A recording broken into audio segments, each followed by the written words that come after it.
Boa noite, pessoal. Está começando agora mais uma live pela Ciência da Gente, né? São conversas que a APG, da UFSM, vem fazendo nesse período aí de isolamento e que não dá para a gente parar, temos que manter pelo menos a crítica e a capacidade de compreender nossa universidade, inclusive nesse momento, né?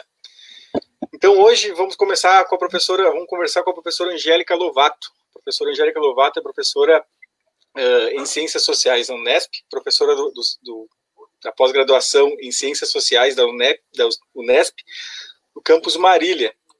Então, professora, como é que está aí? Tudo bem? Tudo certo? Tudo bem, boa noite para todas as pessoas que estiverem assistindo, boa noite, Marcelo, Marcos, tá pequenininha aqui a Marcela, né? Uhum. E é que eu estou com a tela dividida, vou só abrir ela um pouquinho aqui.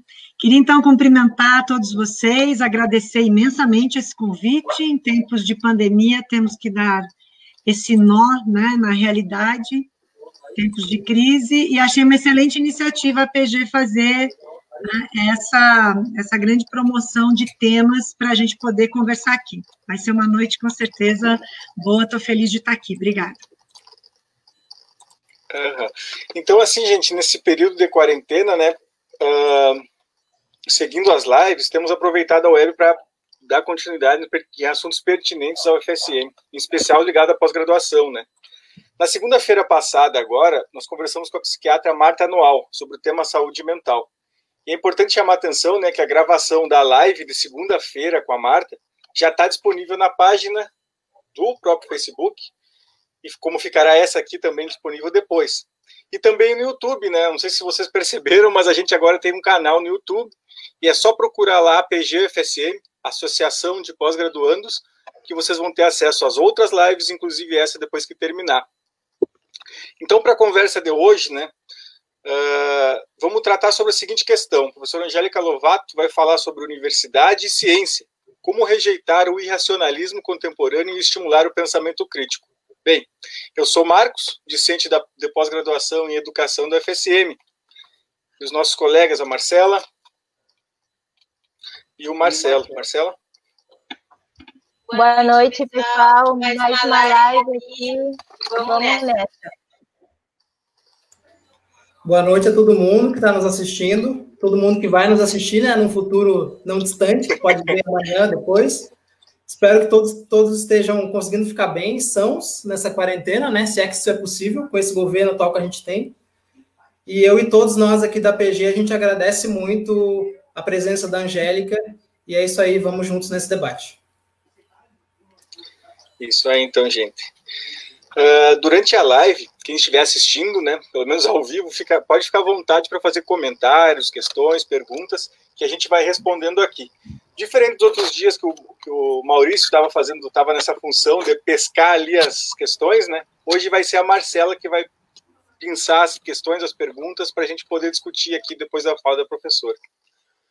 É importante a gente lembrar, né, pessoal, que o que nós estamos fazendo aqui com as lives pela Ciência da Gente da APG, nós estamos tentando mesclar questões burocráticas, vamos dizer assim, questões que dizem respeito à pós-graduação estrita da UFSM, dos nossos colegas da UFSM, com questões mais gerais também, né? Então é fundamental a nossa intenção nesse espaço, lembrar que o espaço como esse, as lives, tem uma função central, que é pensar de forma crítica e fazer uma reflexão sobre a pós-graduação, sobre a universidade brasileira, sobre as questões que estão em torno desses temas, né? Então, nesse sentido, depois da conversa com o professor Nildo, que vocês lembram foi a nossa segunda ou terceira conversa, que tratou sobre questões ligadas à questão econômica e política, que implicam diretamente sobre aspectos que dão ou reforçam a dependência científico-tecnológica da universidade brasileira. Depois de ter tratado sobre questões concretas do âmbito econômico e político, como eu falei, hoje a nossa conversa vai no sentido talvez um pouco mais abstrato, né, professora? Talvez um pouco mais abstrato no sentido de entender quais são as implicações e o que seria isso que a professora chama ali, então, de irracionalismo contemporâneo, né? Ou melhor, desse irracionalismo que afeta a universidade. Então, professora, para nós, assim, o que seria isso de rejeitar o que você chama de irracionalismo? O que seria isso? E abrimos para a conversa, então, professora. Obrigado. Eu que agradeço essa presença aqui, essa conversa com vocês. Nós vamos discutir um pouco universidade e ciência, foi essa sugestão que vocês me deram e que eu captei de uma maneira muito, muito bem recebida, muito receptiva, porque nós vamos falar da luta no nosso tempo. O que é a luta ideológica no nosso tempo? É para compreender hoje, mesmo que tenha um certo grau de abstração, como você referiu, Marcos, ela é uma abstração que nos ajuda a pensar o real. Então, está numa relação dialética entre o nosso pensamento e a realidade. E, desse ponto de vista, nós vamos mexer num vespeiro. E é bom mexer em vesperos na ciência.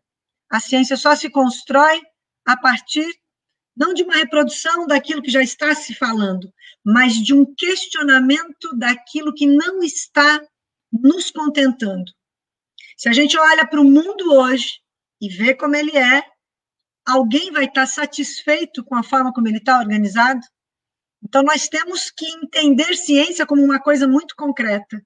É a maneira como o mundo está organizado e, claro, para desenvolver ciência, ela está intimamente relacionada ao desenvolvimento de forças produtivas materiais. Mas ela tem um lado ideológico, ela tem um lado material, concreto, de como construir a sobrevivência, a produção, né, da existência humana no planeta, mas ela ocorre dentro de uma estrutura de composição de propriedade. A ciência hoje, ela está sendo apropriada por um setor da sociedade, portanto, financiada por um setor da sociedade de acordo com objetivos muito específicos. Eu estou aqui falando, evidentemente, da classe dominante, num sistema dominante capitalista, que é a burguesia. O nome dessa classe é burguesia. Então, em primeiro lugar, esqueçam qualquer besteira relativa a de que o mundo não esteja dividido em classes. Ele está mais dividido em classes do que nunca. A única coisa que não existe mais é um bloco oposto, um bloco econômico oposto ao capitalismo. Esse morreu em 1989 até 91, 92. Claro que não em sua totalidade, temos países sobrevivendo, né, arduamente e heroicamente, como Cuba, né, tentando desenvolver uma alternativa ao capital e ao capitalismo, e outros tantos países que não precisamos citar aqui, mas enquanto sistema econômico que estava em choque de 45 até 91, 92, isso acabou, e, portanto, é um mundo mais intrincado, é um mundo mais difícil de explicar e até mesmo um mundo mais difícil de mudar. Mas o que a gente vai tentar colocar hoje aqui é de que é possível mudar o mundo. Essa era a postura filosófica de uma classe revolucionária. O proletariado? Não, esse surge depois. É a postura revolucionária da burguesia, a burguesia iluminista. É esse o tema, na verdade, aqui do nosso bate-papo dessa noite, dessa aula, do que vocês quiserem chamar, porque aula é uma palavra muito bonita, inclusive quando alguém fala, não vamos usar nenhum tom professoral. O que há contra o tom professoral? Se ele é, evidentemente, a explicitação de um momento da realidade para que todos nós entendamos, né, essa realidade e possamos transformá-la. E aí, professoral vem nesse sentido que está aqui me inspirando, que é o Karl Marx, sim, esse autor, que diz, até agora os filósofos se preocuparam em interpretar o mundo, trata-se de transformá-lo. Essa mensagem do Karl Marx é também, de uma maneira, claro, em outro contexto histórico, a mensagem da burguesia revolucionária ali pelos idos do século XVII e do século XVIII. Marx diz isso no XIX, evidentemente, já numa perspectiva da nova classe que surge, dominada, diante da dominante, que no processo se torna dominante, a burguesia, depois de lá no 17 e no 18 ter destruído o feudalismo. Tá? Mas para chegar nessa parte histórica, né, eu gostaria aqui de... Deixa eu só ligar uma questão aqui. Eu gostaria aqui de fazer uma reflexão anterior. tá? Para ir logo no cerne da questão. Não vamos aqui tergiversar. A primeira ideia que eu vou defender aqui é a ideia do que é ciência e do que é ideologia. Então, eu vou rejeitar a ideia de que ciência é sempre verdade e ideologia é sempre o falso. Normalmente é assim que a gente aprende na universidade. Ciência é sempre o verdadeiro e ideologia é sempre o falso. Esta contraposição pode ocorrer, mas não necessariamente ela é sempre nessa chave, nesse padrão. Então, a primeira coisa que a gente vai dizer aqui é que ciência e ideologia não são necessariamente contrapostas, podem estar contrapostas num dado momento da história, e ideologia, embora seja definida nos textos marxianos e em textos marxistas como uma falsa consciência, muitas vezes, e normalmente é identificada como uma falsa consciência, ela nem sempre é falsa consciência. Vou dar um exemplo bem claro. O marxismo, esse do autor que eu estou aqui remetendo, e que se coloca numa perspectiva dialética e numa perspectiva de uma dada classe social que na luta de classes precisa superar o momento da sua dominação, né? Para o pensamento, então, marxiano e marxista, nós vamos definir ideologia de tal modo que o marxismo, enquanto arcabouço teórico prático, ele é ciência e é ideologia. Ciência da classe operária e ideologia da classe operária. Então, ideologia nem sempre é algo negativo. E o liberalismo, ele é a ciência burguesa e ele é a ideologia burguesa.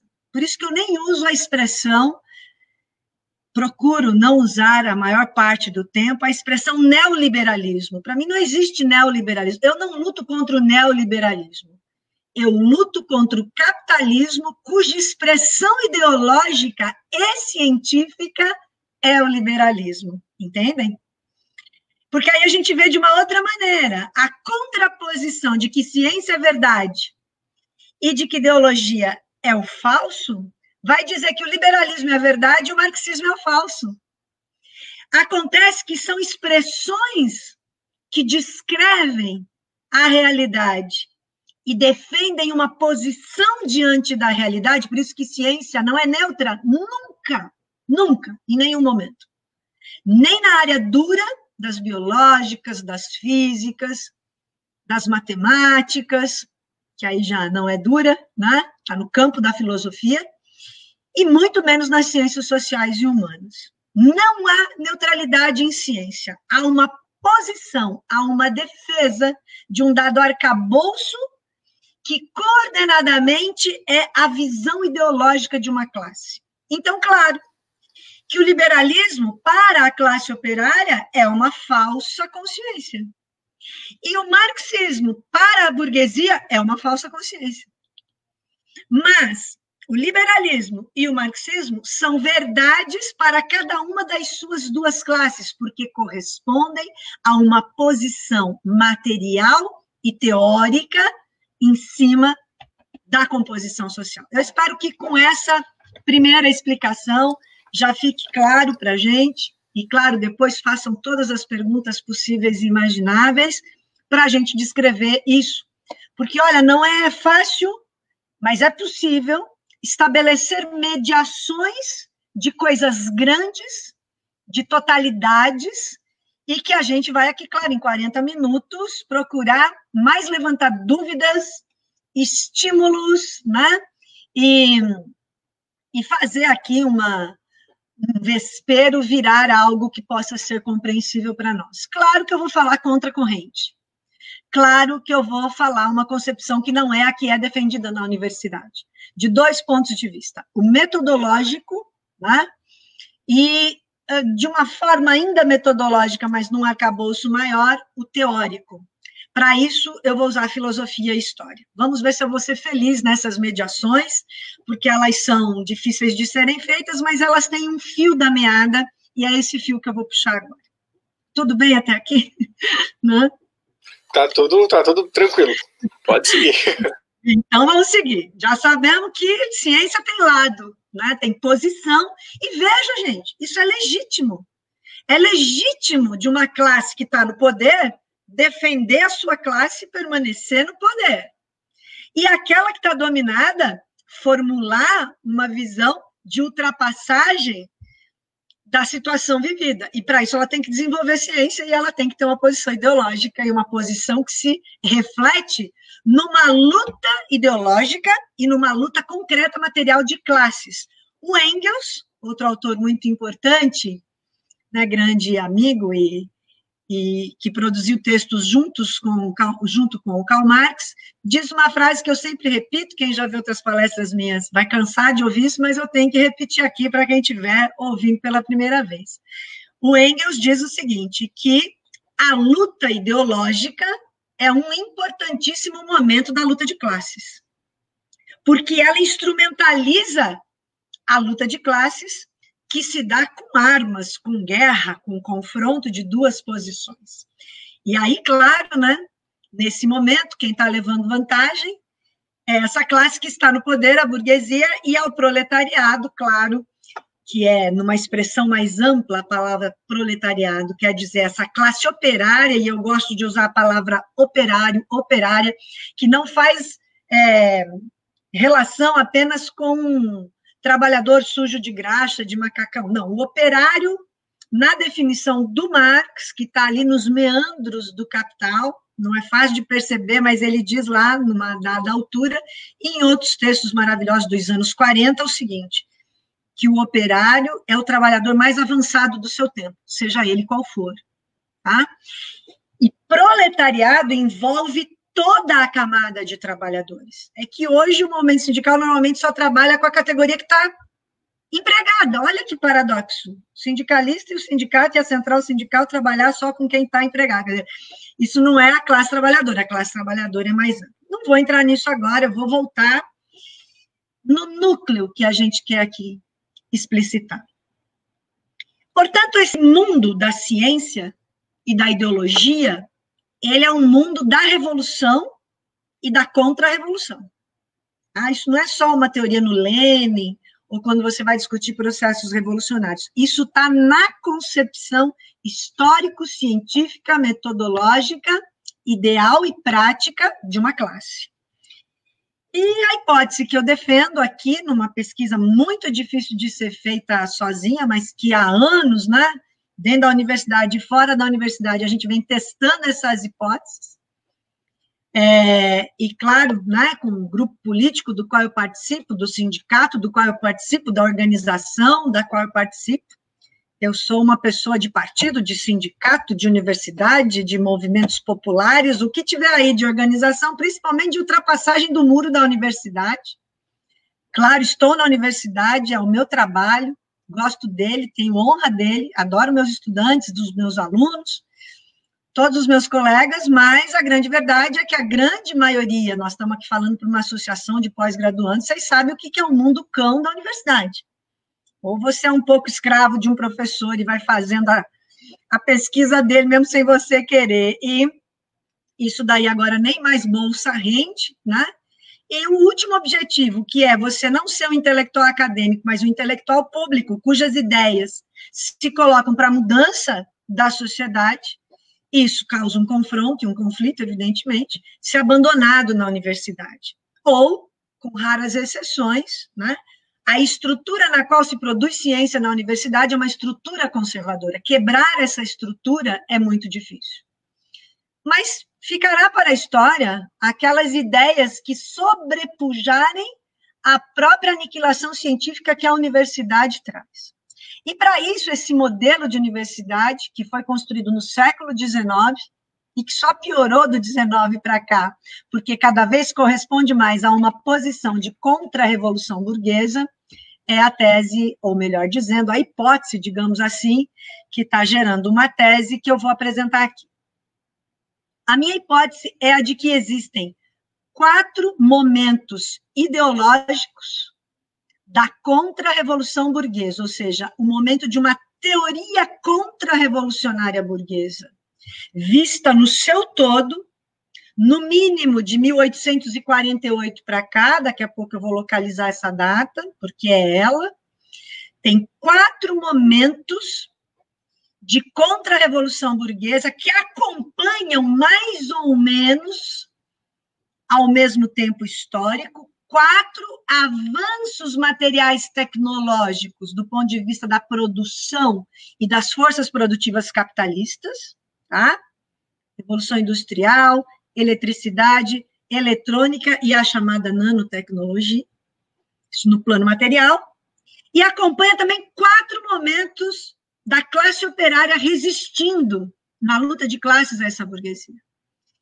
A Primavera dos Povos de 48, a Comuna de Paris de 71, a Revolução Russa e seus desdobramentos no início do século e o desfecho contra-revolucionário a partir de uma pressão operária até 1968.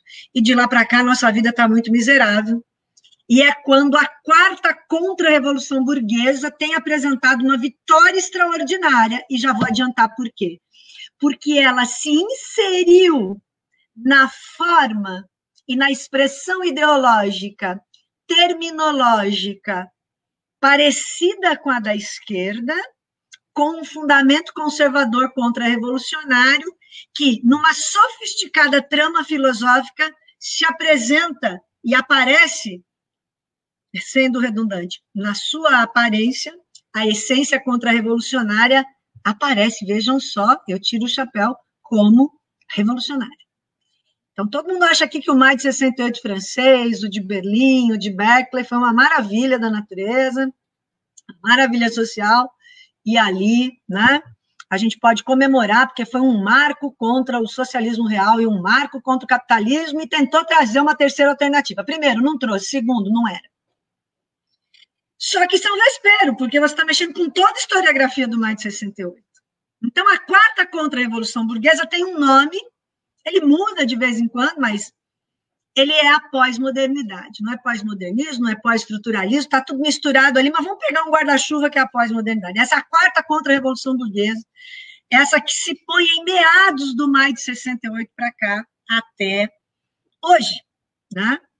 E ela é a mais sofisticada operação ideológica contra-revolucionária e a que mais confundiu a esquerda até hoje. A anterior a essa, a terceira, é o existencialismo que se autoelogia como irracionalismo contemporâneo. Então, é o elogio da destruição da razão. E já como um elogio da destruição da razão, imaginem vocês a gente fazendo ciência como destruição da razão, como irracionalismo, como abandono da busca da verdade. Tanto que a frase que qualquer estudante sabe dizer hoje é a seguinte, que não há verdade. Até o cara da física diz isso. Há fundamentos, né? E livros e metodologias que você fala, não, qualquer um que não diga isso, que existe uma verdade, está louco. Não era assim, não era assim. Ali pelos idos de 1500 e bolinha, 1600, que é o momento ali, 200 anos, um pouquinho mais, 250, naquela passagem do Renascimento para o momento da racionalidade iluminista, do historicismo, acompanhando este racionalismo, do humanismo. Nossa, humanismo, então, falar em humanismo no século XXI, você é quase um louco, né? Pinel, doido total, que está dizendo que ainda o humanismo é possível. Todo mundo fala em anti-humanismo. Já vou explicar isso filosoficamente também. E a postura dialética. Então, nós tínhamos ali, da transição do feudalismo para o capitalismo, aquele momento extraordinário da humanidade que não se chama renascimento à toa, né? Onde o resgate de uma classe que estava ali nos burgos e que vai se pôr no processo de transição, né? Da manufatura para a fábrica, para a grande indústria, que é a chamada transição do feudalismo para o capitalismo, que a gente não pode detalhar aqui hoje, mas que eu estou só referindo, cada um aí já tem suas leituras sobre isso. Não, mas porque nem sempre a visão histórica de que você tem que recompor a transição do feudalismo para o capitalismo, ela resgata a razão, humanismo, historicismo e dialética. Então, quando veio o processo da nova história, né, que começa lá nos Análises, que também é considerado revolucionário, e não é contra-revolucionário, então aí já começa a mexer no vespeiro. Imagina todo mundo se mexendo aí na cadeira, já mandando questões, mas como assim, né? A gente vai mexer com tudo aquilo que se apresentou como revolucionário e não foi, como tudo aquilo que se apresentou como novo e era a reposição do velho anterior ao iluminismo, tanto que os Análises depois vão se chamar de nova história. E a esquerda do pós-68 vai se chamar nova esquerda, New Left, né? Então, cuidado com essa palavra neo ou new na frente, porque normalmente quando alguém tem a necessidade de colocar a palavra nova na frente de uma palavra velha, né, de um conceito velho, é porque ele não está fazendo a síntese para encontrar o novo mesmo, que vai ter a sua autonomia categorial. Tanto que a gente não pode falar em conceitos, a gente tem que falar em categorias. Quando a gente fala em construção de categorias, nós estamos falando da expressão do real teoricamente, a apreensão do real. Conceito já é um momento muito mais separado da realidade, então a gente fala no cotidiano, às vezes até de mim escapa a conceituação. Não, é a categorização, é a coisa categorial. Bom, mas vamos lá. Portanto, falei da quarta contra-revolução, estou indo daqui para trás, depois o existencialismo que se autoafirma como irracionalismo. A anterior, a contra-revolução, no âmbito ideológico, fortíssimo, que fundamentou uma questão tecnológica, é o relativismo, vamos dizer, vou pegar um grande símbolo, que é o Max Weber, ok? E anterior ao relativismo, quase concomitante com o relativismo, quase concomitante com Weber. Weber é mais fim do 19, a sua consolidação, mas ali, do fim da primeira metade do 19 para a segunda, o positivismo. Então, qual foi a teoria revolucionária burguesa? Aquela que provou que o mundo era possível de ser transformado. Não estou satisfeito, posso mudá-lo. E todas as teorias iam nessa direção. E é a época dos enciclopedistas. O que são os enciclopedistas? São aqueles esforços feitos por uma burguesia nascente que quer dominar o mundo, e, claro, ninguém entrega o poder, essa burguesia teve que ir para a luta de classes, representou todos os setores populares, os sans-culottes, tudo que havia de campesinato, especialmente na Inglaterra e na França, que ainda assim tem 100 anos mais de diferença nas suas revoluções. Estou falando aqui de 1648 a 88 na Inglaterra, e estou falando aqui de 1789 na França. Essas duas revoluções culminaram como revoluções por causa de 200, na minha conta, 300 anos antes, uma transformação concreta da realidade com uma expressão ideológica que se chamou iluminismo ou esclarecimento, né? A teoria, portanto, revolucionária burguesa, ok?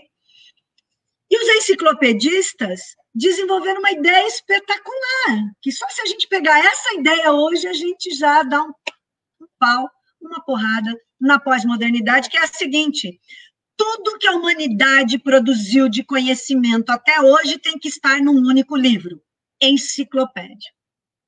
Imagine hoje que a gente tem como fazer um único livro digital. Não se compara com a Wikipédia, não é isso? Mas o instrumento Wikipédia, com o conteúdo de tudo, seria extraordinário. A gente hoje tem essa condição. Na época, essa disposição revolucionária de registrar tudo no único livro gerou, entre outras explicações, eu estou pegando aqui de uma maneira geral, gerou o quê? Gerou a imprensa. Construir tipos e imprimir em grande quantidade páginas e páginas e páginas, que antes era no dedão e no lápis, na pena. Então, imaginem, o que é isso? Então, a ideia de pôr tudo numa única, só quando estiver faltando 5 minutos, faz assim para eu poder não me perder tanto. Então, a ideia, né, de ter tudo colocado numa única, isso é ciência, isso é registro para o conhecimento. Isso não depende de uma universidade nos modos que a gente a conhece hoje. Isso é o intelectual público produzindo, né, aquilo que a sociedade precisa para ser transformada. E o iluminismo, ele estava construído como teoria revolucionária, lembra, sem teoria revolucionária não há revolução, e ele foi a expressão revolucionária de uma classe que é a burguesia contra o senhor feudal, contra os nobres, contra a Igreja Católica, contra, portanto, uma sociedade velha, antiga, que demorou quase 800 anos para transitar. Isso, evidentemente, não vai dar para desdobrar aqui, mas quem conhece a transição do feudalismo para o capitalismo sabe disso. Aqueles primeiros 400 anos e os últimos 400. Então, não dá para raciocinar nos 70 e poucos anos de média de vida que a gente tem no planeta, tá certo? Você tem que ser muito humilde na ciência. Quando você nasce, né, você está num mundo que já tem existência. E depois que você morrer, ele vai continuar. A história não começa quando você entra nela. E uma das grandes vitórias da pós-modernidade é te fazer pensar que a história acontece quando você está nela, que ela joga tudo para o âmbito subjetivo. Mas já chego lá. E para não demorar muito é o seguinte, essa grande teoria revolucionária iluminista, ela também propunha que todos os seres humanos existentes nesse planeta deveriam aprender a ler e a escrever, que é uma ideia tão básica, né? Tão absolutamente estúpida, de tão simples, né? E que, claro, naquele mundo que isso não... Até o rei era analfabeto, imagina, até um dado momento, depois não, né? Eram os déspotas não esclarecidos, depois os déspotas esclarecidos, e que, além disso, o ensino, o aprender aquilo que era o registro de como você apreende o mundo, a ciência, ele tinha que ser universal e laico, separado da religião. Veja um retrocesso do tempo presente, onde a questão laica hoje é tão difícil de ser defendida diante do retrocesso das religiões que estão... A mistura entre religião e política, que às vezes é progressista, ela tem o outro lado da moeda, ela tem o lado conservador também, como o que a gente assiste hoje. Uma coisa é a teologia da libertação, outra coisa é o neopentecostalismo. Mas não vou entrar nisso, vamos voltar no iluminismo para saber o que foram as 4 contra-revoluções burguesas. Então, o processo que mais aqui nos guia, e a categoria que eu mais uso para formular essa hipótese de que houve 4 contra-revoluções burguesas e que a última, que é a pós-modernidade, né, ela é a mais sofisticada, está amparado numa categoria que está no Marx, mas que é desenvolvida, está lá no 18 Brumário, mas que é muito desenvolvida por um marxista que é o Georg Lukács, que alguns falam Lukács, que acho que é o correto, mas a minha geração fala Lukács, então é assim que vai aqui na PG com vocês. E o Lukács, ele vai dizer o seguinte, olha, o momento do existencialismo, eu vou localizar um pouco historicamente, tá? O positivismo está ali de 1848 para o fim do século. Na segunda metade do século, o relativismo, que é a segunda. O existencialismo ali do início do século XX, sua prevalência, o seu formulador morre em 1900, que é Nietzsche, né? Até mais ou menos os anos 68, e de 68 para cá, a pós-modernidade. Tá claro? Então, 48, fim do século XIX, os primeiros 70 anos do século XX é o existencialismo, que é o mais longo, né? Com Nietzsche, já morto em 1900, mas suas ideias, né? Ele é um proto-existencialista, na minha hipótese, o Nietzsche, né? Porque ele, de fato, morre em 1900 e as suas ideias encaixam, né? A que modo de dizer, evidentemente, ela é uma produção ideológica contra-revolucionária burguesa no século XX. Veja, gente, aqui para não parecer uma coisa simples demais, nem complexa demais, claro que a burguesia não encomendou a um autor alemão chamado Nietzsche uma contra-revolução existencialista. As ideias têm uma função social dentro de uma contradição de classes objetiva material das forças produtivas, e normalmente sob controle de uma única classe. Dito isso, eu falei muito rapidamente, mas que nós temos que ter claro, vamos lembrar as 3 dimensões das 4 contra-revoluções, tá? Cada contra-revolução burguesa, ou seja, eu tenho que parar de dizer o que eu dizia antes. Assim que a burguesia entra no poder e o processo de mostrar sua face ao mundo como uma classe dominante foi o massacre sobre os operários, que na Primavera dos Povos de 48 tentaram na Europa, em vários lugares, se insurgir e foram violentamente massacrados. É a primeira luta autônoma da classe operária derrotada. Depois tem 1871, a primeira que toma o poder, Comuna de Paris, derrotada antes de 2 meses. Depois a Revolução Russa e todos os seus desdobramentos, não derrotada, mas depois, né, se desmanchando em 89, 90, 91, 92, e o momento contra-revolucionário, o maior considerado revolucionário do maio de 68 para cá. Então, 4 bases da classe operária lutando, 4 contra-revoluções correspondendo a isso. Essa sincronia vem da realidade, não é uma encomenda de autores. Está claro isso? Porque às vezes você diz, então, mas o Nietzsche não é um pensador universal? Não.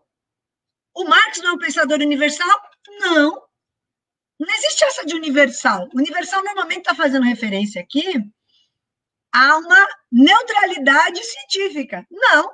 O Nietzsche produz, dentro da sua perspectiva, não é que ele fez isso porque ele é um homem mau e o Marx é um homem bom, não tem a ver com maldade e bondade, tem a ver com função social, compromisso de classe.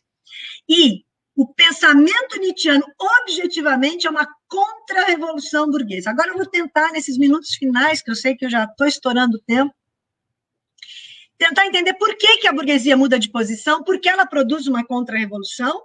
E atenção, a terceira dimensão, falei 2, a pressão operária, e falei da contra-revolução burguesa ideológica, né?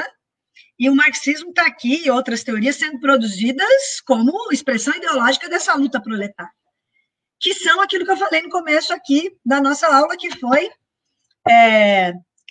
há uma sequência de evoluções tecnológicas burguesas que vão cada vez mais dominar o mundo do ponto de vista da sua reprodução. Ou seja, uma coisa é o mundo estar com a Revolução Industrial, a máquina a vapor. Quando vem a eletricidade, o nível de qualidade de vida, pelo menos em tese, né, se não houvesse a propriedade privada desses meios, aumenta. Imagina o que é viver no século XIX sem luz elétrica, né, sem aquecimento eletrônico.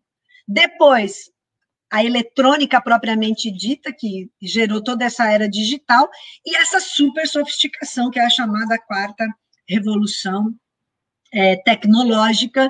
Alguns estão chamando de quinta, muita calma nessa hora, né?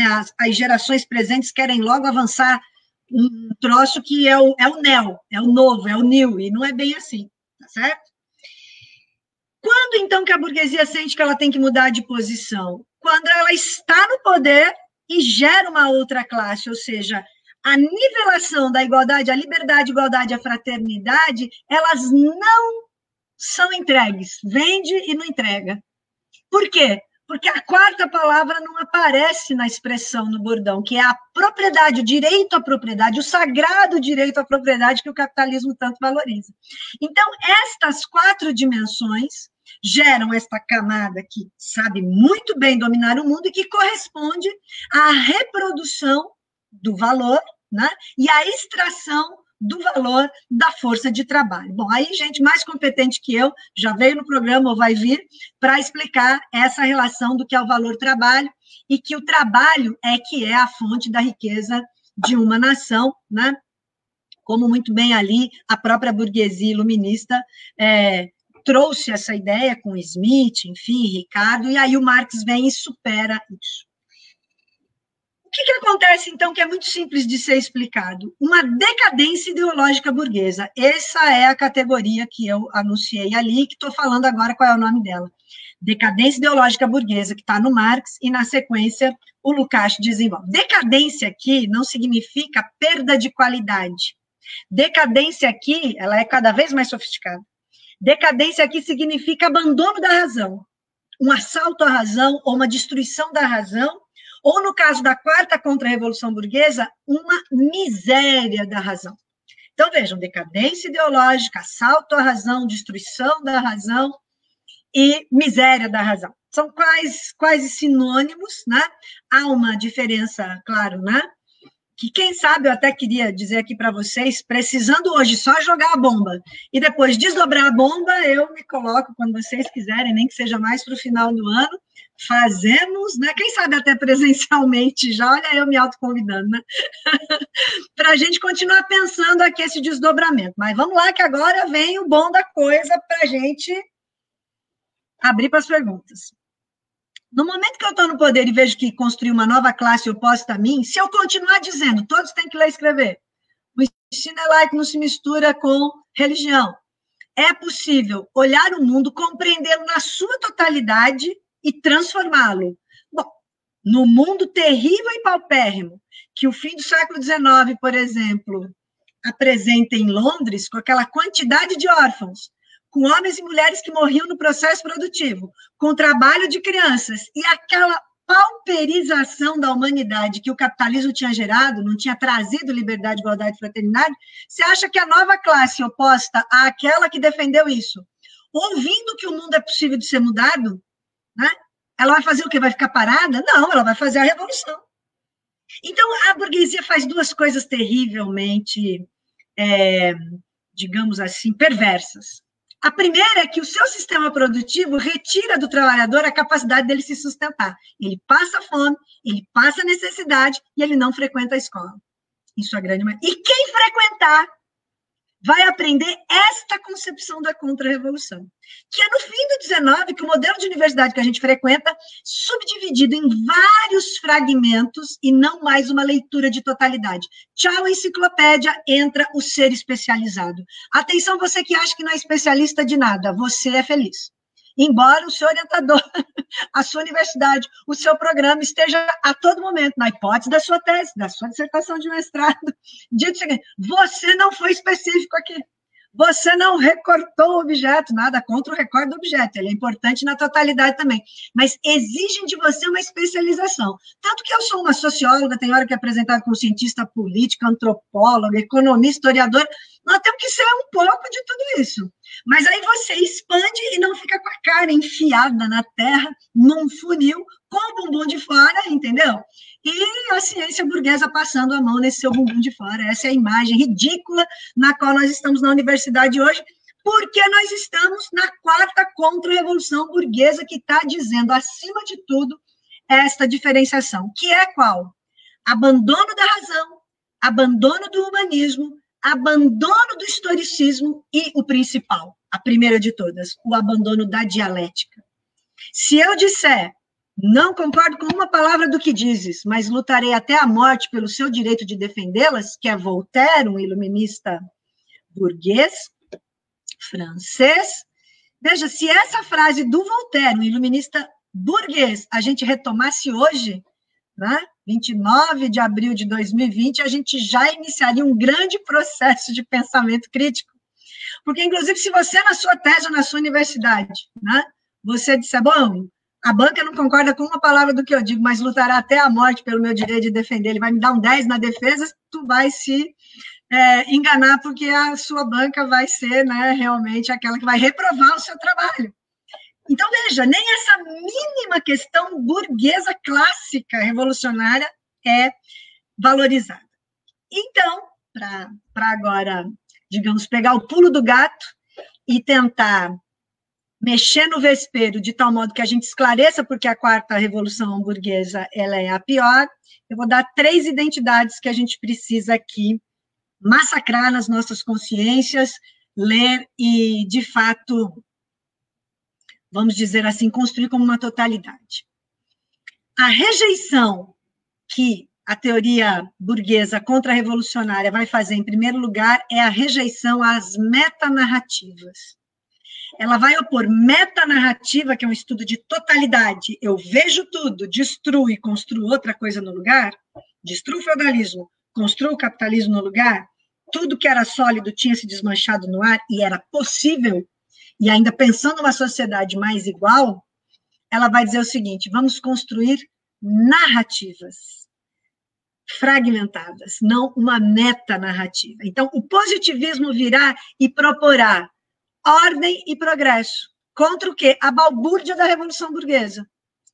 E aí vem 1848 provar que esta classe oposta à burguesia ela já tinha condições de ir para o confronto. Então, você tem que dominar ideologicamente, claro, você tem que matar o cara que está contra você, matar na barricada. E matou. A burguesia se organiza nos exércitos materialmente, está claro isso? E ideologicamente é extraordinariamente desaceleradora de qualquer revolução. Então, ela tem que se desmentir historicamente, tá claro? É aqui o mote, o pulo do gato é aqui. É a mesma classe, só que no poder, e ela tem que dizer, tudo que eu disse antes, agora não vale para essa sociedade. Então, ela tem que dar uma explicação. É mais complexa, é a ordem e o progresso, está todo mundo cansado dessa balbúrdia, as forças produtivas avançaram.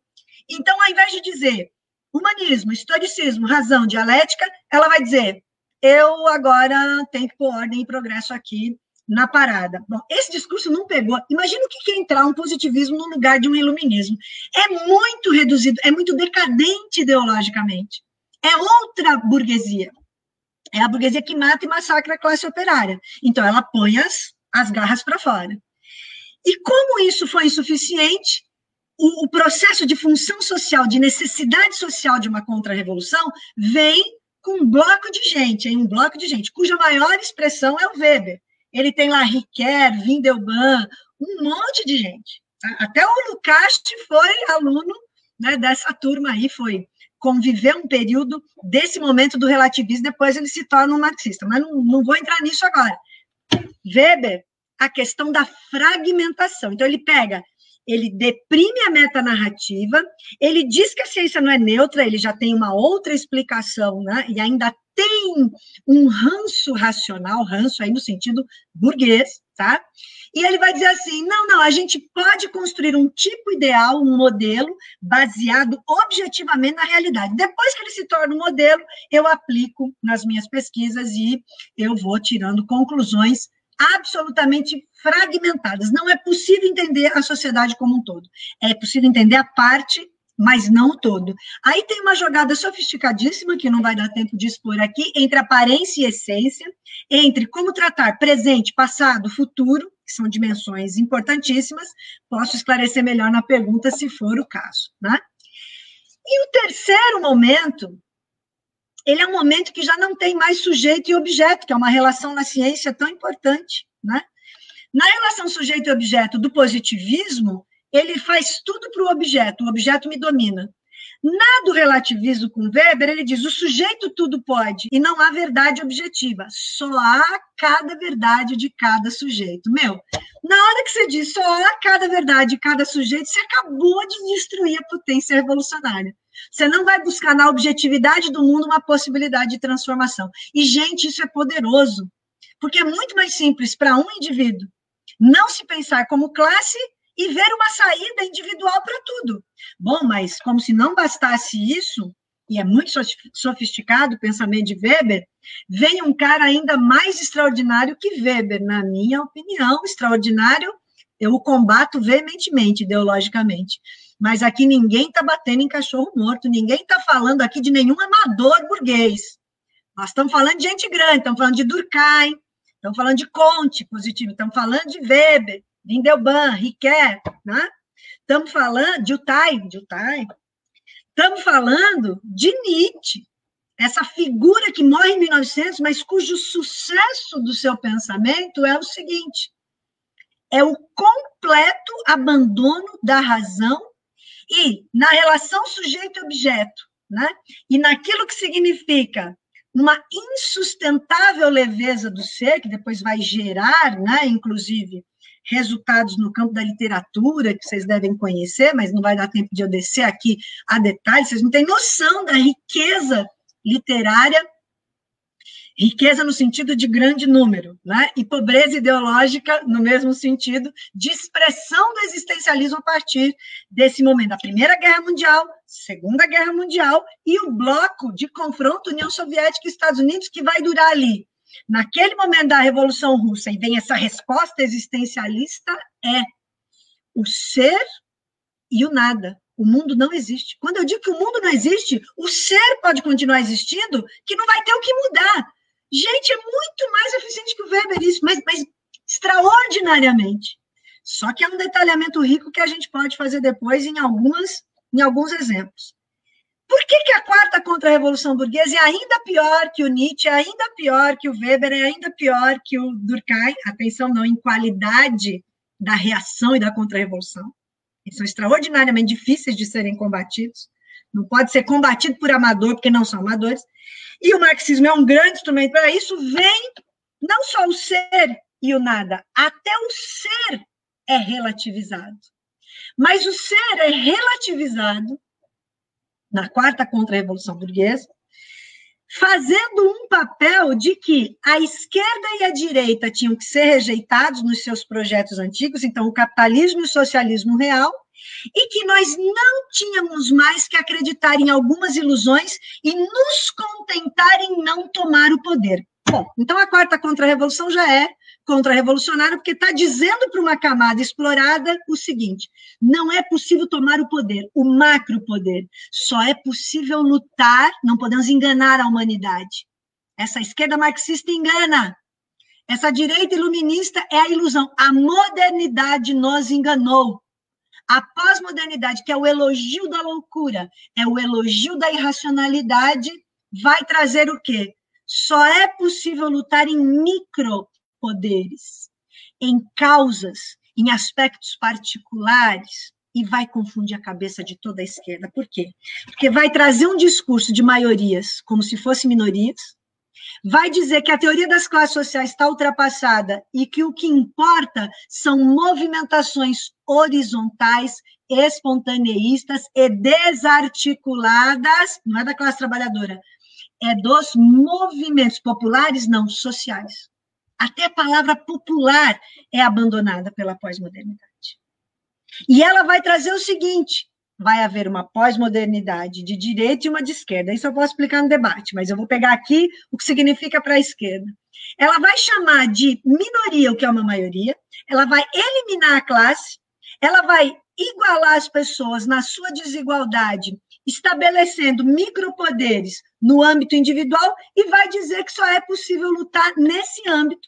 Vai jogar muito para o âmbito jurídico, que a gente sabe que com o âmbito jurídico não se ultrapassa o capital, e, portanto, né, ela vai começar a dar uma explicação particular, dizendo que é uma explicação universal e que o marxismo, então, é ideologia, portanto, falsa consciência, e que o próprio liberalismo é falsa consciência e vai coincidir o liberalismo com aquilo que era o iluminismo. Nossa, vocês não sabem como isso é difícil de explicar quando a gente está ali dizendo que, claro que o iluminismo é o liberalismo, que fala da propriedade, mas o núcleo racional do iluminismo e de uma teoria revolucionária burguesa é abandonada nessas 4 dimensões. Então, o mundo vai se objetificar e o mundo alienado do capital vai ser tomado como a única realidade possível.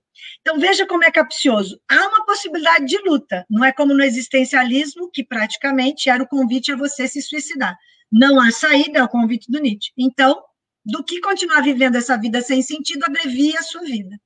E aí vai aparecer um autor sofisticadíssimo também, talvez não da mesma qualidade teórica do Nietzsche, que é um filósofo extraordinário, extraordinariamente complexo, atenção, isso não é um elogio do ponto de vista da sua consequência política, apenas de que ele é cachorro grande, que a gente tem que estudar, que vai ser um queridinho da esquerda, que é, já com todas as licenças poéticas, vou dizer aqui, o Michel Foucault.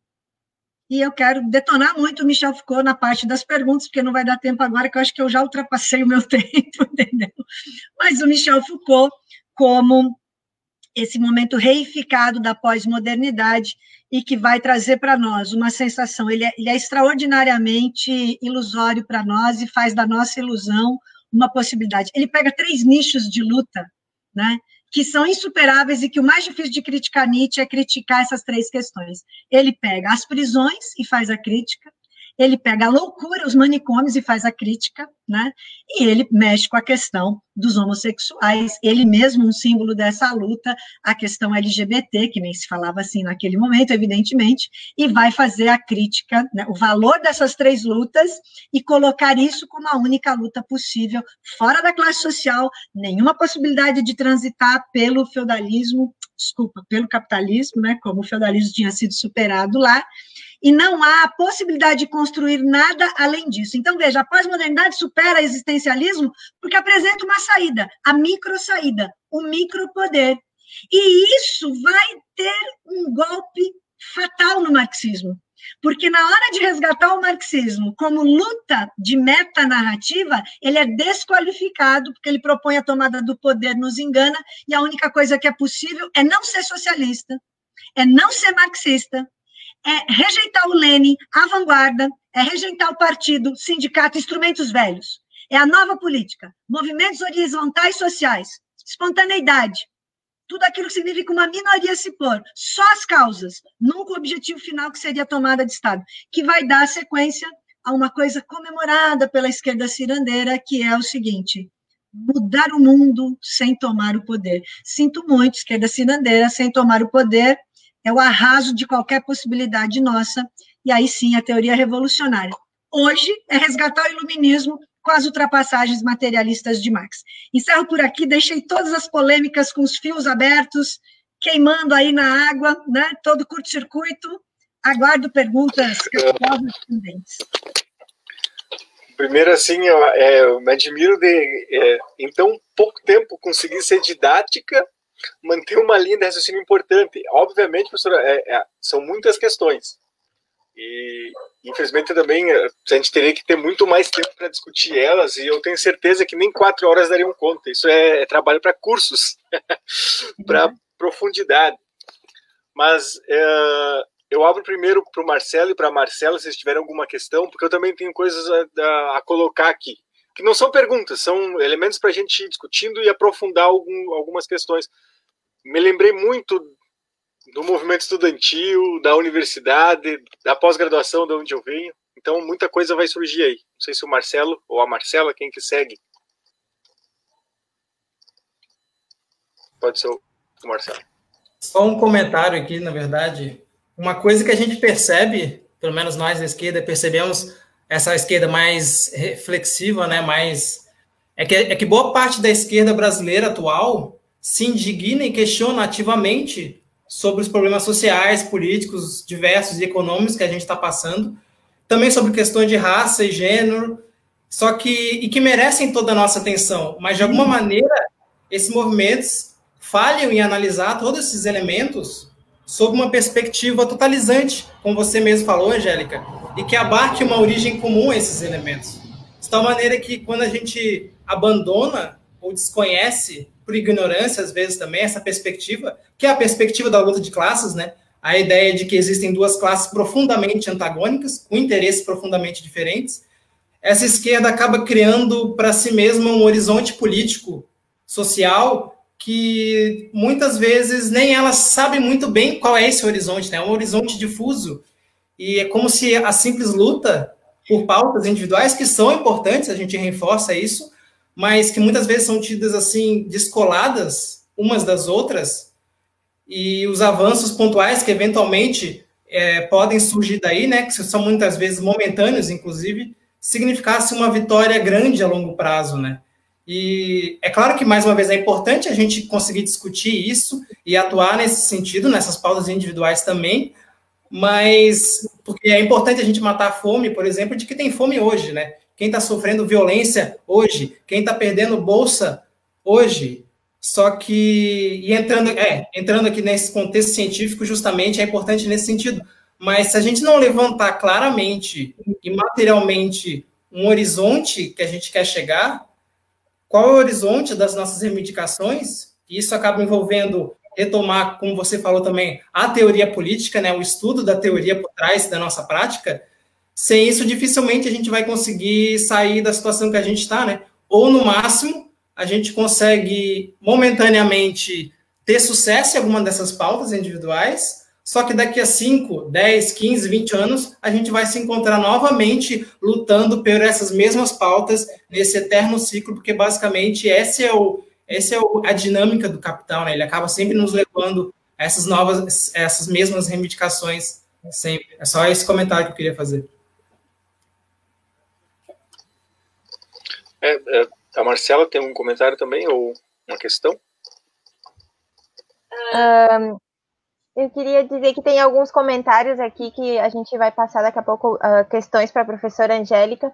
E queria comentar, assim, que para mim foi muito forte tua fala, professora, porque me fez pensar muito no meu referencial teórico. E eu sempre procurei, como aluna, conseguir entender todo esse referencial, né, que no meu caso eu estudo, que é a crítica de hoje e que eu acho muito válida, me abriu a cabeça para muitas questões que sempre procurei saber o que eu estou lendo, enfim, tentar sempre associar a minha realidade. E realmente, por vezes, existem algumas quebras, assim, que o feeling da coisa, assim, um comentário mesmo, tipo, até porque da minha história, assim, acadêmica, foi com as filosofias da diferença e o pós-estruturalismo que eu tive o primeiro contato na universidade. E, por muitas vezes, claro, fica a questão de outros cursos, por exemplo, eu sou das artes visuais, que eu conheço, assim, nunca se trabalhou a questão marxista em relação às artes, enfim. Já outros cursos, por exemplo, o Marcos, ele é da filosofia, a gente vê que trabalham várias questões, né, e foca em outros autores. E sempre me senti, sempre me questionei, né, do referencial teórico e tal. E é muito bom ouvir, assim, uma crítica, assim, pensando na questão macro e micro, né? Que, enfim, me falta muito tempo na vida, tenho muito tempo ainda para estudar outras coisas, assim, mas é muito importante ter essa crítica. É muito bom. Para mim está sendo muito, muito legal, assim, a tua fala, assim. Quando tu falou, até anotei aqui, né? Chamar de minoria o que é uma maioria. Fiquei, tipo... né? Daí, enfim, não sei se tu queria comentar alguma coisa antes da gente fazer alguns comentários, ver os comentários do pessoal. Agradeço essas considerações de vocês, acho que vocês captaram aí o âmago da questão, que é o quê? Qual é a armadilha contra nós hoje? Contra nós, eu estou aqui nos colocando como trabalhadores, classe operária, proletariado, presente na universidade, num sistema que está nos ensinando o quê? As categorias construídas por outra classe para justificar a posição desta classe burguesa. E a gente usa nas nossas pesquisas, como trabalhadores que estão tentando decifrar nas suas lutas aí, essas de causas, né? Algo que possa superar aquilo que é a realidade dura da nossa vida com categorias que são da outra classe. Se são categorias da outra classe, só vão resolver os problemas da outra classe, que é permanecer a nossa submissão. Então, a gente está rodando numa esteira, percebe? A gente fica, vou dizer, nos estudos de gênero, de raça, classe, quando pega a classe na sua abstração, né? Muitos nem mais estão precisando falar de classe, né? E questões LGBT, todas essas questões, deixa eu deixar bem claro, repetir 3 vezes, importantíssimas da nossa luta, mas que desligadas da classe vão fazer a gente rodar numa esteira o tempo todo e produzir, estou falando aqui de produzir estudos, porque estou falando para a universidade, tá certo? Aqui, onde na APG, vocês vão ter que ver o que vocês vão produzir. Então, qual é a vitória pós-moderna contra nós mesmos? É que ela coloque em nossas mentes e em nossas bocas categorias que não são nossas, como se elas fossem suficientes para explicar a nossa realidade da nossa classe. Por isso que ela tem que tirar o conceito de classe por uma causa no lugar.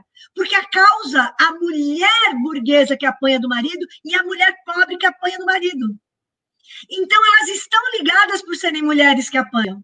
Isso é a coisa mais objetiva do mundo. Só que na hora que a mulher pobre tiver uma teoria revolucionária e junto com a sua classe for destruir a fábrica, a empresa, a indústria do marido desta mulher, ela não virá para a classe operária lutar contra a empresa da família dela só porque ela é mulher que apanha.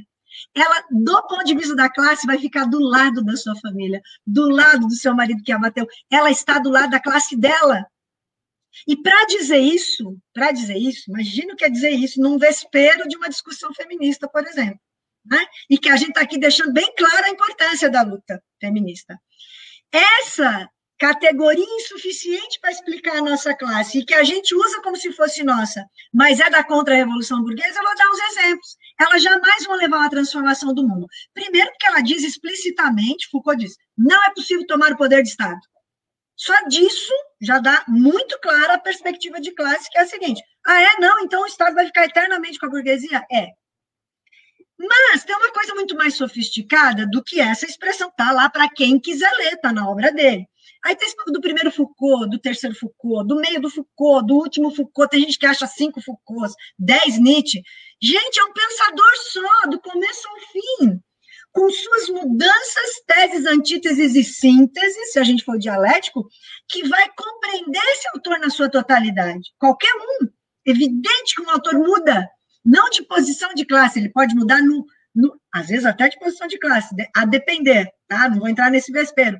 Mas qual é a centralidade que é perdida na categoria pós-moderna? A centralidade do trabalho.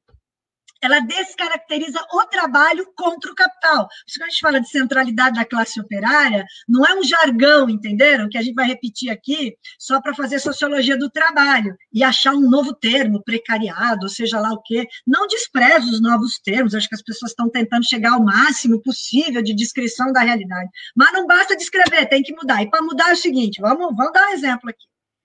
O conceito, né, que aí não é categoria, é o conceito de pluralidade, tem que ser plural, né? Plural que a gente usa tanto nos jargões de esquerda, na nossa terminologia científica, é conceito para pós-modernidade e categoria contra nós. Está claro? Conceito e categoria?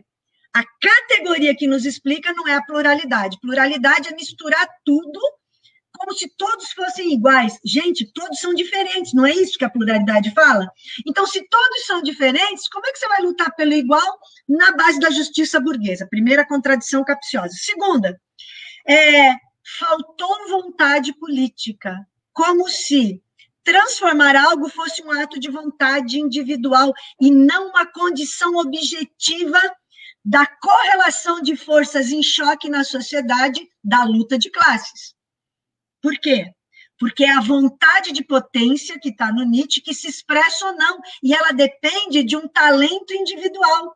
Então, o Nietzsche diz assim, eu odeio os fracos, eu amo os fortes, que aí tira toda aquela carga que se atribui ao Nietzsche, eu também não vou entrar exatamente nisso aqui agora, que depois teria sido inspiradora do nazismo, também não vou falar do Heidegger, que esse não só é um inspirador, como um teórico do nazismo, tá certo? Que pega milhares de coisas do Nietzsche, mas, enfim, estou pegando aqui só no da vontade política, na vontade de potência, que joga para o âmbito do subjetivismo a seguinte questão, não há fatos, só interpretações. Quando você diz não há fatos, só interpretações, o que virou a ciência, Marcela? O que virou a ciência, né, Marcos e todos que estão aí assistindo? Virou interpretação. Tanto que você vai para uma banca e diz assim, não, mas essa é a sua interpretação. Se eu fosse você, eu teria partido de uma outra pessoa, se a minha interpretação seria... Tem uma coisa equivocadíssima no pensamento social brasileiro, é chamá-los de intérpretes brasileiros. Eu até já participei de livro que se chamava Os Intérpretes Brasileiros. Fazer o quê, né? E aí lá dentro eu defendi que não era intérprete, o organizador ficou até meio chateado e tal, mas manteve lá, falou, não, tudo bem, vai, bota aí sua posição. Então não há fatos, só interpretações. Isso para o Nietzsche, existencialismo. Para a pós-modernidade, não há fatos nem interpretações, só há a minha narrativa, porque interpretação ainda pode levar, não leva, mas poderia levar a uma ideia de uma verdade que alguém produziu, é a verdade dela, lá, inspirada no Weber.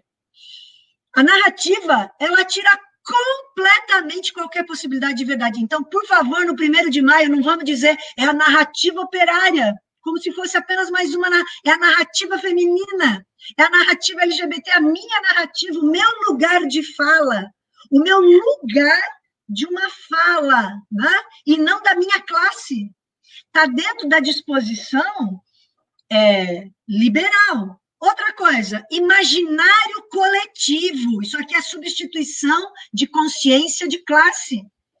depois você vê um monte de gente boa da esquerda falando, porque no imaginário da população que luta pela água, porque no imaginário do LGBT e todas as suas subdivisões, então tudo é o fragmento, é o elogio do fragmento.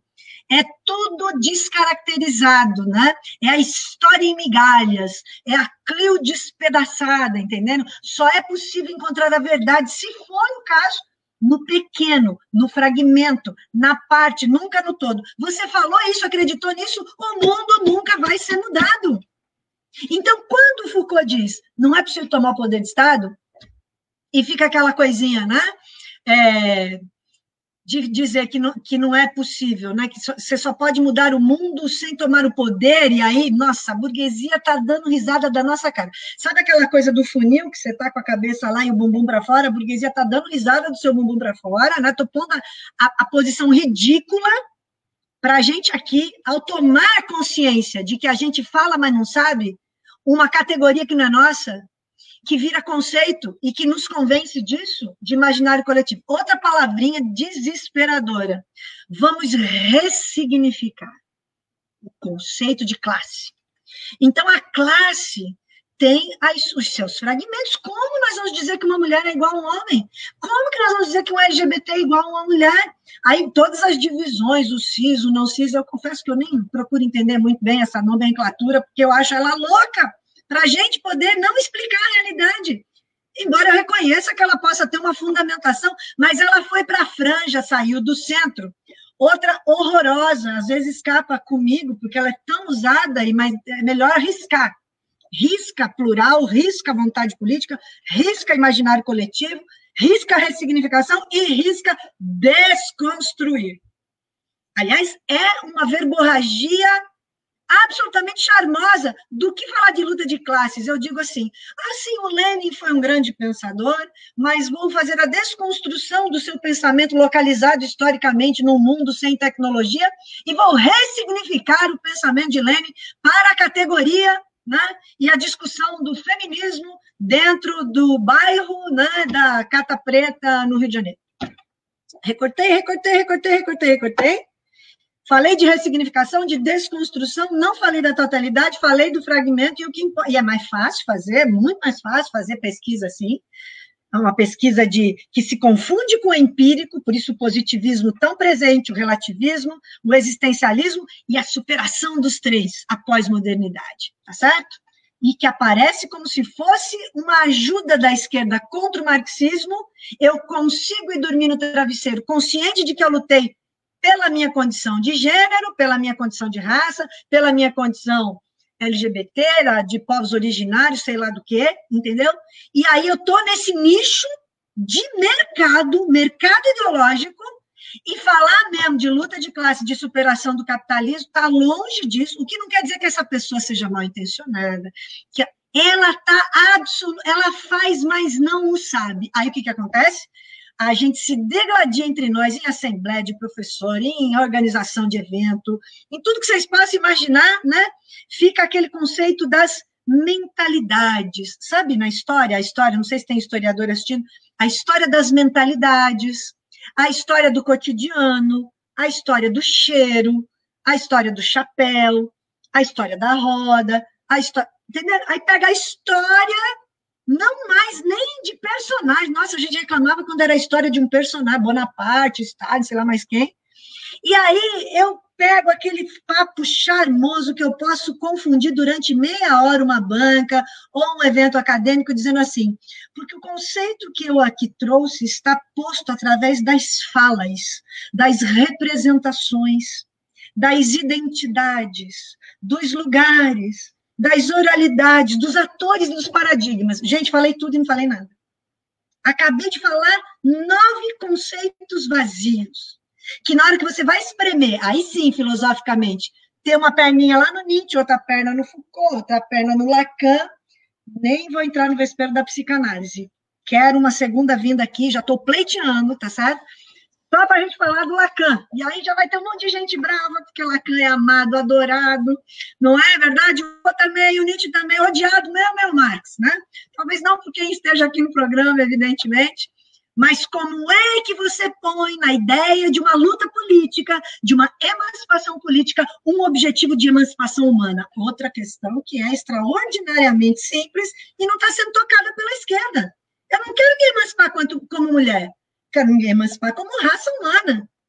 Sem aqui a gente deixar, falo 3 vezes de novo, a puta importância do que acontece com a luta contra os negros no Brasil, praticamente capitalismo se confunde com isso, com toda a escravidão, mas é capitalismo. Não se explica pela raça, se explica pelas relações de produção, cuja propriedade sobre o negro se colocava, por isso que se confunde, tá certo? Então, é bom, né, para o pessoal que está de plantão, né, tentando entender de fato o que a gente está falando, que é difícil de fazer mediações. Outra vergonha da pós-modernidade, não faça mediações.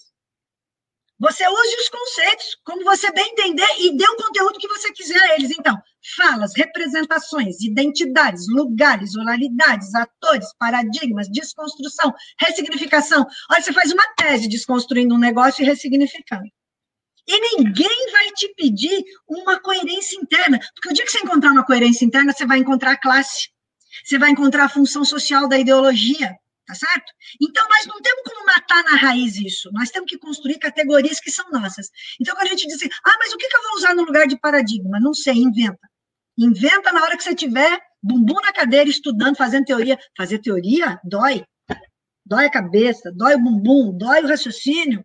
E ligado à classe, dá respostas. Dá respostas. Porque aí eu vou dizer assim, bom, então eu estou num partido e tenho que fazer ciência? Claro. Eu estou num sindicato e tenho que fazer ciência? Claro. É que nós estamos aí nessa geração, especialmente a de vocês, que não viu, né? Quem tem 20 anos aqui nasceu nesse século, né?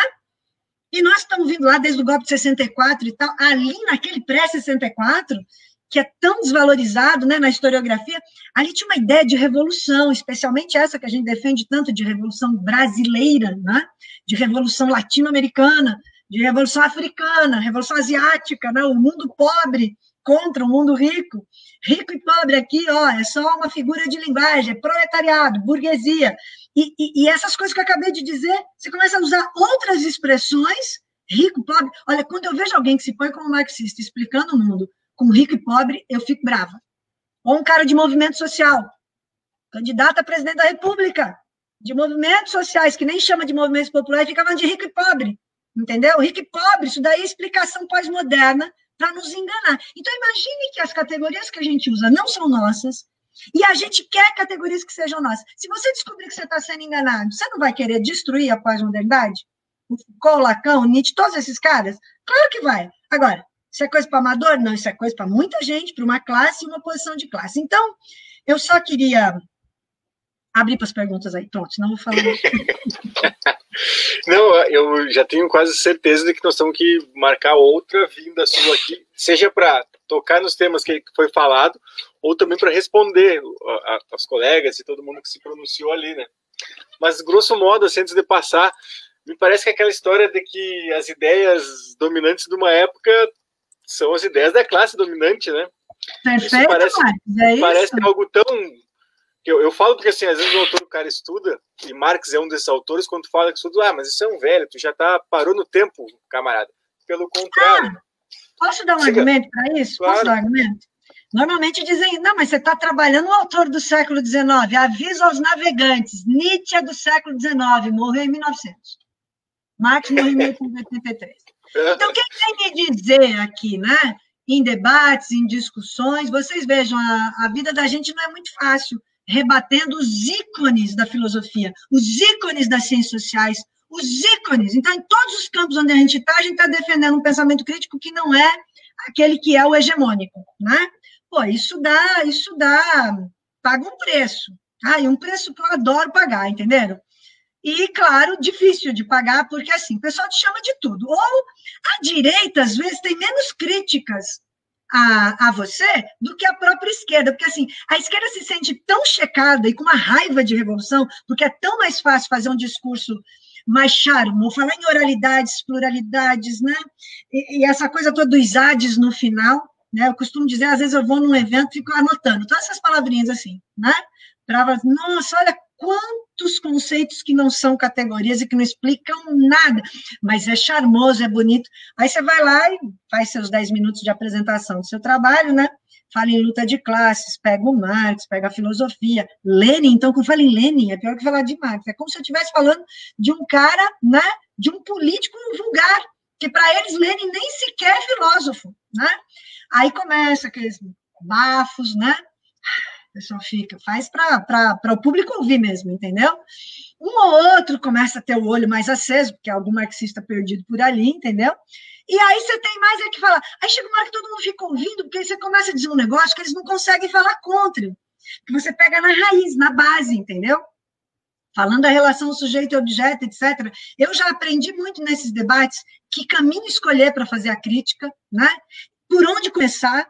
Você tem que captar, no mínimo, não em evento acadêmico, mas quando você vai falar num movimento social, que é movimento popular, o nome correto, até nisso eles mudaram, quando você vai num sindicato, quando você vai num grupo de mulheres, o que você faz? Você tem que captar um pouco a atenção do seu interlocutor. Você tem que começar a dizer alguma coisa, para assim, olha, vamos pensar um troço aqui? Ó, a burguesia lá atrás fez uma revolução. E o troço aqui agora está esquisito, então vamos pensar, porque tudo bem, temos mais aqui dar maior apoio para as mulheres que apanham de seus maridos, né? E tudo que a gente já sabe que eu não vou repetir aqui, né? Mas como fazer isso dimensionando a luta para um âmbito que isso não mais se repita? Ó, eu não gosto de tolerância. Então, não temos que ser tolerantes. Eu, como mulher, não quero ser tolerada. Vocês querem ser tolerados? Como LGBT, como homem, como mulher, como povos indígenas? Tolerado? Eu tolerado? Não. Eu quero afirmar aqui a minha importância como ser humano. Eu vou aceitar tolerância, o nosso discurso tem que ser mais tolerante, né? As favas com o discurso tolerante, porque o tolerante, sabe o que ele faz? Ele escreve e-mail com todos, todes, todix, sabe aquele troço que chega uma hora, né? O e-mail, metade do e-mail é isso aí, né? Aí começa a falar tudo com X, tudo com não sei o quê, avisa aos navegantes. Para os deficientes visuais, não sei como é que é o nome politicamente correto para falar isso, para as pessoas que são cegas, esse negócio de X, de A, de E, de D, confunde o cara na hora dele fazer o braille, tá bom?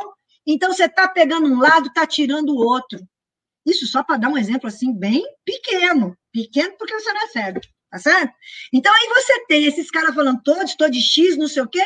Esse cara bate na mulher em casa e vai continuar mandando esse e-mail. Bonitinho. Ele não se ofende na IBM, ele não se ofende na GM, na Volkswagen, na Mercedes, em lugar nenhum. Vocês entenderam? Então, é alguma coisa que já está penetrado na nossa mentalidade.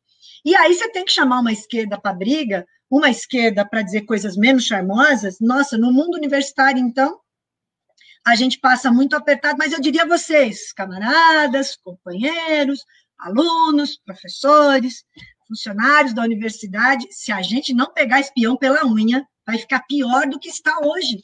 Olha a situação da ciência em meio da pandemia. Como é que você consegue dar uma paralisada no mundo do ponto de vista produtivo e mostrar, é o trabalhador que vai lá. A burguesia pedindo para o trabalhador voltar, tá certo? Porque, na verdade, a economia para se os caras não estiverem ralando na fábrica.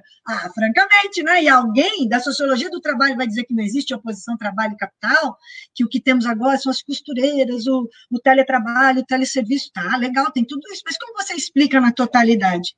Que tal, hein? Vocês gostaram desse convite a essa polêmica, entenderam? Não é uma polêmica assim, eu vou ficar aqui discutindo se é de X, todes, ou sei lá mais o que outro negócio que a gente vai colocar. Isso é uma discussão sem fundo. Agora, uma discussão com fundo para que lugar a gente vai caminhar? Gente, é possível caminhar para algum lugar. Porque quando eu pego o existencialismo e pego a pós-modernidade, e eles estão dizendo o seguinte, não há fatos, são interpretações, ou então, nem há interpretações, que resposta você dá para aquela angústia que você tem quando acorda todo dia? Desafio alguém aqui dizer que não fica angustiado na hora que está acordando. Por quê? Você vai encarar um dia difícil. Então, o que te faz sair da cama e não ter que tomar, né, um remédio, uma coisa, enfim, já da indústria farmacêutica, que quando você está com muita vontade de chorar, ou você está num procedimento, né, de perda de alguém, morte de alguém, ou este mundo miserável de conseguir sobreviver a qualquer custo, né? Muitas vezes, e dentro de empresas ou fora de empresas, você tem que ir lá e tomar seu Prozac. Por quê? Porque aí você fica assim, nem morri, nem vivi, nem chorei, nem sorri. Você fica um pouco assim, pasteurizado. E, claro, isso é motivo de sobrevivência para muita gente. Estou aqui mexendo num negócio delicadíssimo, mas só para dizer o seguinte, há saída para tentativas de suicídio, que não precisam ser o Prozac. Você pegando a filosofia universal, entendendo em que classe você está, que é possível esta luta sem nenhum elemento químico, ou apenas durante um pequeno período que você precise, porque nesse mundo de, meu Deus, né, tá difícil de sobreviver. E aí todas essas expressões culturais, o samba, a música, a dança, fazer amor, e não simplesmente essa coisa, o meu corpo sou eu a dona e não sei o quê. Tá, legal, a coisa do corpo e da objetificação do discurso de esquerda é a mesma daquele que te objetifica. Será que é tão difícil perceber que é a mesma, né, moeda com os dois lados? E só uma coisa quebra isso, quando você se vê na sua classe. Veja, não é assim, mas o operário do ABC batia na mulher. Claro, ele é um homem alienado. Não é porque ele é operário do ABC e fazia uma greve que ele não ia bater na mulher quando chegasse em casa. Que é o que eu ouço das minhas amigas que discordam de mim, mas me respeitam, entendeu? Há um grande nível de respeito também hoje, pelo que eu falo, de muitos companheiros, companheiras, né? Que para combater o que a gente fala, ele vai ter que escrever um outro troço diferente disso que nós estamos falando. Porque eu ralei os últimos 27 anos lendo esses caras que são meus inimigos de classe. E, claro, lendo os nossos que não são inimigos de classe, os nossos autores. Né? Quer dizer, e acho que é isso que a gente tem que estar em partidos, em sindicatos, em universidades, é para fazer isso. Quanto mais a gente lê, melhor. Né? E fazer produções que sejam coletivas, juntos, muito grupo de estudo. Não é assim, formar um doutorzinho em 6 anos e mais 2 mestres. Em 6 anos na universidade, a gente forma 3 pessoas. Só 3. Num sindicato, você pode formar 90 em 3 meses. E o sindicato tem que estar fora no discurso da esquerda e da direita. Vocês não acham esquisito? Não acham esquisito estar o Maia, o FHC, o Lula, né? O Ciro, tudo no mesmo palanque? O Boulos, né? O 1º de maio rachado. Rachou hoje, estão sabendo disso há 2 meses, né? Rachou hoje, certo? E o que rachou também está apresentando qual alternativa? Mas eu não vou ficar dizendo aqui como é que a gente, de que existe pelego. Nós temos que aqui discutir como superar o pelego, entendeu? É isso, tem muita resposta boa para depressão, para tudo, só que com muita construção filosófica, histórica. Pegar esse troço aqui que eu falei, a gente dissecar isso, desdobrar, dá uma satisfação, entendeu? Dá primeiro um desmoronamento, que você fala, meu mundo caiu, Lacan, Foucault e Nietzsche ao mesmo tempo, né? Mas não tem nada que se aproveite, nem um pouquinho, assim.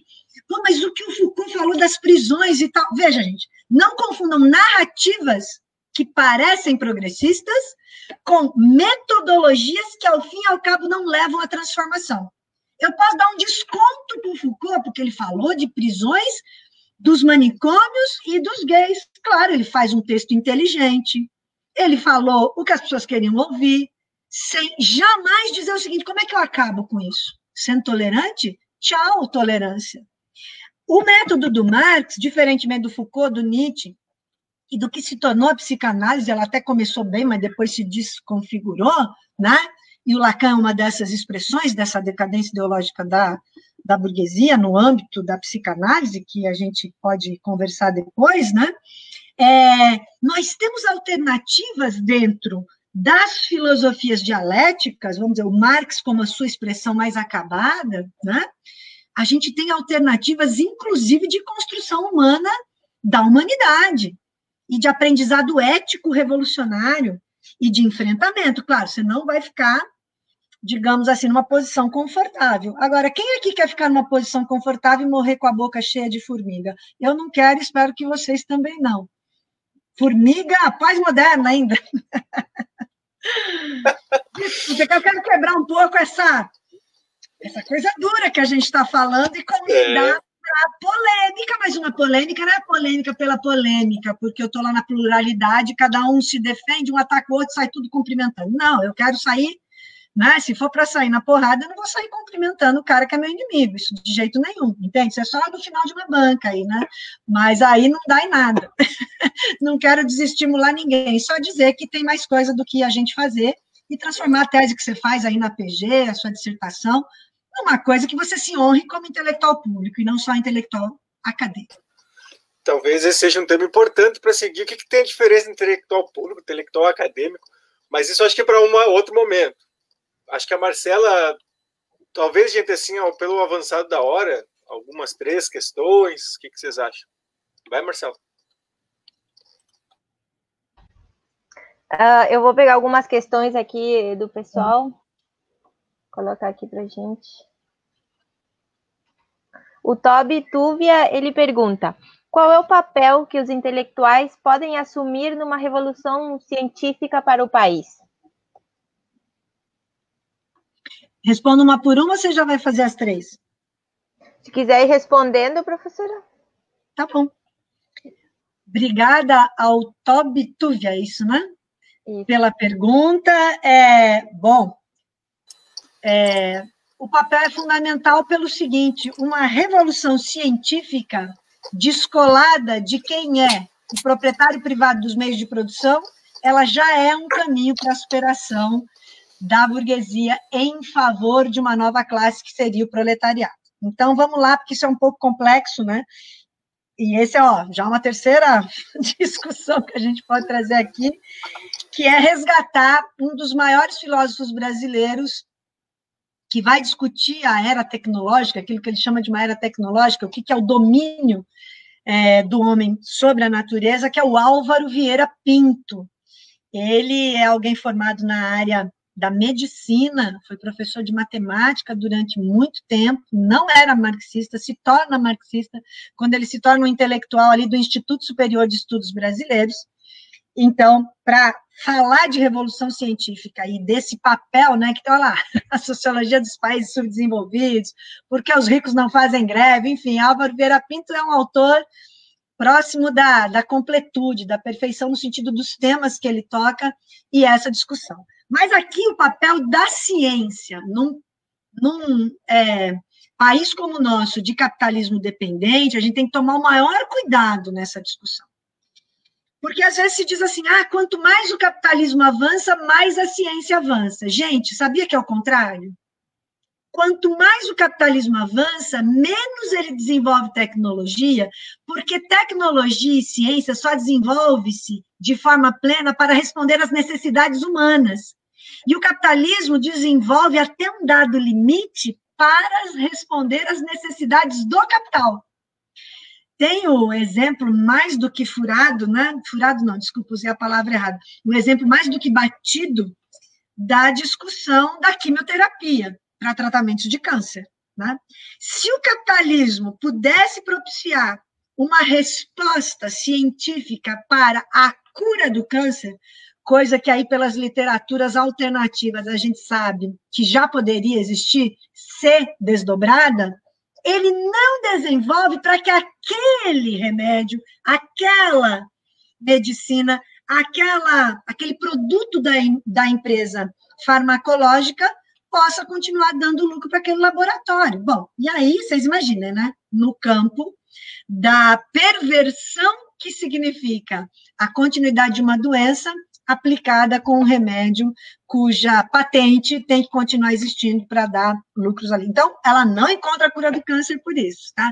Algumas coisas no desenvolvimento da humanidade, especialmente quando havia uma contradição com o mundo lá da União Soviética, né? Aí havia uma disputa, inclusive, de mercados que não tem nenhum tipo de mão invisível, né? Fora os casos extraordinariamente, aí não é nem perverso, é a barbárie completa, né? Por exemplo, daquela medicina aqui, daquele remédio que nos Estados Unidos era usado para mulheres grávidas e os bebezinhos nasciam sem bracinhos e sem perninhas, e que aí já tinha todo um lote produzido, exportaram para o Brasil, a mulher aqui tomou, e sabedores de que causava isso, foi vendido, e divulgado, e usado, e nasceram crianças brasileiras sem os bracinhos e sem as perninhas. Quer dizer, e alguém vai dizer aqui que a luta armada, operária, um dia, lutando contra essa classe que fez isso, é uma coisa que a gente não deve fazer? Atenção, hein, pessoal, com o papel da violência. O que é violência? O que é ciência? Vocês vejam como o parâmetro é a classe. Mas não vou entrar nesse tema tão polêmico da violência, porque a violência maior é o capitalismo. Mas podemos aí deixar para alguns antropólogos discutirem também, só se eles não ficarem ressignificando, tá certo? Porque senão... Então, eu responderia isso para o Tony.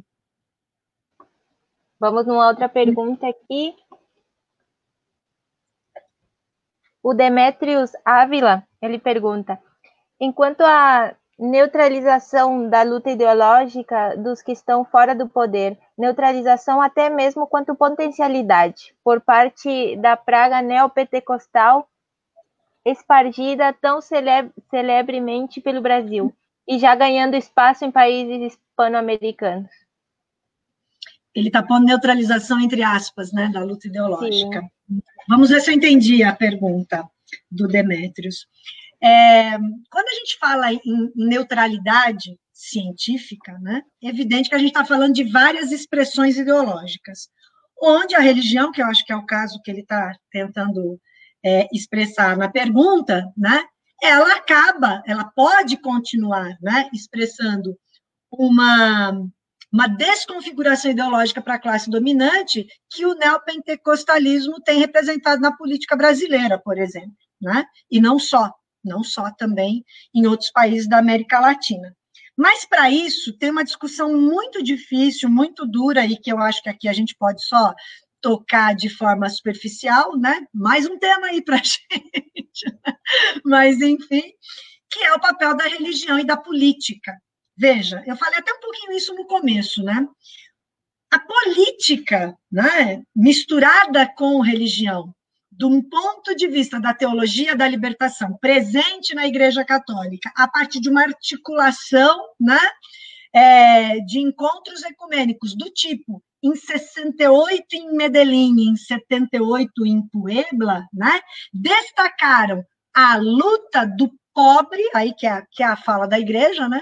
A luta do pobre contra o rico e a figura do Jesus Cristo, né? Como o libertador dessa camada, digamos assim, dominada, dominante, eu mesma conhecedora de uma grande literatura nessa área, né? Aqui no Brasil, Pedro Caldáliga, que lutava lá, né, no interior do Brasil, em busca ali e defendendo, né, os trabalhadores rurais, do campo, então, gente muito importante na história brasileira, mas que não conseguem sair do âmbito desta luta.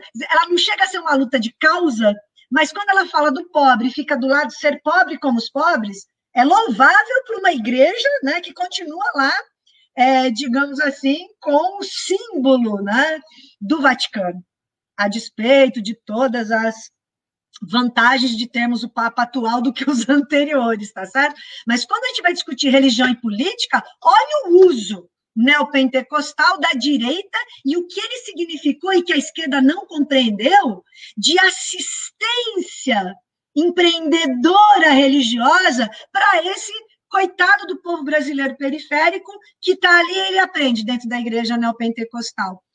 Quando perde o emprego, abrir na garagem da sua casinha uma borracharia, um cabeleireiro, né? Um manicure e pedicure, ele recebe uma bolsa ou uma compra mensal, né?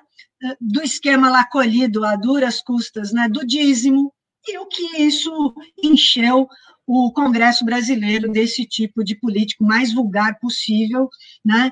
Dentro da nossa realidade. Então, eu acho que essa neutralidade ou neutralização, né, ela não ocorre porque ela também tem uma explicação de classe, que é de uma consciência de classe não existente no que se chama de periferia. Eu aqui defendo claramente o seguinte, numa posição bem leninista, marxista, claro, né, o papel das vanguardas.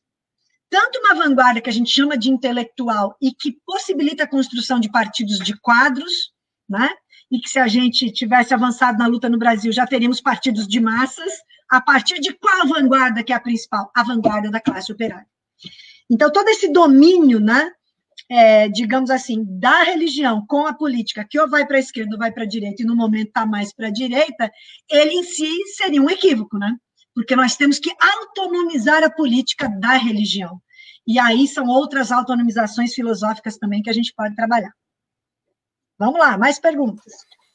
Então, talvez pelo tempo mesmo, a gente vai fazer, acho que mais uma, professora. Mas já fica aqui registrado o convite para que a gente possa, não sei, semana que vem, amanhã, como é que fica o teu tempo? Mas nos organizamos aqui e já fica registrado o convite para uma próxima conversa. Aí, Marcela? Não, obrigada, porque também eu acredito que vocês tenham uma sequência de convidados. Eu fico de muito bom grado agradecida aqui, perdão da redundância, de voltar quando vocês quiserem na sequência aí de palestras, sem dúvida, porque acho que só começamos o vespeiro hoje, não é legal? Mexer em vespeiro é uma delícia, porque aí você vai dormir pensando nisso. Aliás, você vai ter muita insônia hoje pensando nisso, e tem que começar a pesquisar. Bom, Nietzsche, Foucault e Lacan não dá, né? Tem que ler quem? Marx. Hoje você já lê aí glosas críticas marginais ao artigo O Rei da Prússia e a Reforma Social, comprido, né? Depois você vê o vídeo aí de novo para decorar, que é um texto extraordinário do Marx, tem em PDF, passa a noite lendo ele, que você vai acordar um novo revolucionário. Para encerrar, então, professora, uma pergunta aqui do Rafael Pereira. Gostaria de saber quais autores ou obras são essenciais para começar a pensar o Brasil. Oh, que maravilha de pergunta, Rafael Pereira. Meu caro Álvaro Vieira Pinto, que eu acabei de falar, né, com toda a sua obra, não escapa nada. Esse é um filósofo extraordinário. 3 autores que a gente chama aqui da teoria marxista da dependência. Vocês sabem, a teoria da dependência, na verdade, é uma contradição nos termos, desenvolvida hegemonicamente por aquele cara, que eu não gosto nem de falar o nome, que foi presidente da República, o chamado príncipe da sociologia, né? E vai estar no 1º de maio, né? Tá, né? Então, o FHC, evidentemente, esse embuste teórico brasileiro e embuste político, né, que a gente tem que denunciar com todas as forças, não deve ser lido. Deve ser lido a teoria marxista da dependência. Enfiou o marxista ali no meio, porque era uma discussão nos anos 60 que teve que se diferenciar, atacando o capitalismo dependente periférico, que é o nosso, e indicando uma transição socialista, tá? Rui Mauro Marini, gravem aí, um dos mais extraordinários e importantes defensores da teoria marxista da dependência, a Vânia Bambirra, uma mulher desconhecidíssima do público brasileiro, né, e que escreveu sobre o capitalismo dependente latino-americano, presente, tanto Marini quanto Vânia Bambirra, resgatados no Brasil pelo IELA, Instituto de Estudos Latino-Americanos, ali, da Universidade Federal de Santa Catarina, que na coleção Pátria Grande tem esses 2 livros. E também o Teotônio dos Santos, que tem uma fase mais teoria marxista da dependência, depois ele continua um grande pensador, evidentemente é extraordinário, mas ele se encaminha um pouco mais para aquelas teorias do sistema mundo, não sei se vocês já estudaram aqui, que perde um pouco da dimensão marxista, mas o primeiro Teotônio dos Santos é muito importante. Fora esses 4 autores que eu já citei, tem outros muito importantes que a gente tem que ler. Um deles é o Érico Sachs. Não procure nele um acadêmico. Esse cara foi, né, ele tem um pseudônimo na época da política clandestina, que é Ernesto Martins, às vezes você vai encontrar algum texto dele por aí. O Érico Sachs discute o caráter e o caminho para a Revolução Brasileira, tal qual o Rui Mauro Marini, né? E o seu grande texto, né, está já em PDF na internet também, Érico Sachs, procure a discussão que ele faz sobre a Revolução Brasileira, ligado a um grande partido, pouco conhecido também no Brasil, vai procurar a história da POLOP, olha que nome bonito, Política Operária, Orme Polop, Organização Revolucionária Marxista Polop, que era também o partido do Rui Mauro Marini. E o Franklin de Oliveira, um grande autor dos Cadernos do Povo Brasileiro, né, que é uma coleção maravilhosa do ISEB nos anos 60, ele escreve o que é a Revolução Brasileira e Revolução e Contra-Revolução. Ele faz essa discussão. Vocês viram aqui na minha fala que o tempo todo eu falei de revolução e contra-revolução, revolução burguesa contra a revolução burguesa, né? Revolução proletária e a contra-revolução burguesa contra a revolução proletária. Esses são temas científicos candentes da posição de uma classe. Érico Sachs, comprometido, Rui Mauro Marini, comprometido, Teotônio, Vânia Bambirra e Rui Mauro Marini. Bom, ficaria por esses 5, tem muitos mais, né? E o Franklin de Oliveira, 6. Mas, quer começar, né? Pode começar pelo Marx, glosas críticas marginais ao artigo Rei da Prússia, a Reforma Social, ou, se você achar esse título no momento comprido, um desses 6 autores procura o que for deles é uma riqueza hoje na internet, e faça uma boa leitura, se desgrude um pouco só do papel universitário, veja o seu papel público de intelectual que você é, estando na universidade, não abra mão de ser intelectual, ninguém aqui está falando contra os intelectuais. Quem fala contra o intelectual é Marilena Chaui. Marilena Chaui, que é considerada uma grande autora, maravilhosa filósofa, ela está mais interessada em desvalorizar toda essa reflexão da classe operária e ficar dizendo que as alternativas autônomas da classe, ela até usa, porque ela é muito inteligente, né? Ela usa o termo classe para descaracterizar a classe. Então, cuidado com a Marilena Chaui. Mais uma aí que a gente pode falar, viu, Marcos, Marcelo e todo mundo aí. Deixa eu abrir um pouco aqui. Certo, nós vamos ter muito assunto ainda. Mas por hoje acho que vamos encerrando, né, professora? Por nosso tempo, pelas colegas, camaradas que estão fazendo também a interpretação em Libras, porque é esforço pra caramba. Mas antes de terminar, eu queria fazer um convite, porque as lives seguem, né, gente? Nós vamos ter uma próxima live, e aí eu falo para os colegas aqui, alguém está preocupado com desemprego? Não, né? Capaz que não, gente. Eu falo pós-graduação porque sou um doutorando que vê logo à frente o desemprego. Mas eu quero entender isso de forma mais profunda. Por que isso se apresenta para nós isso?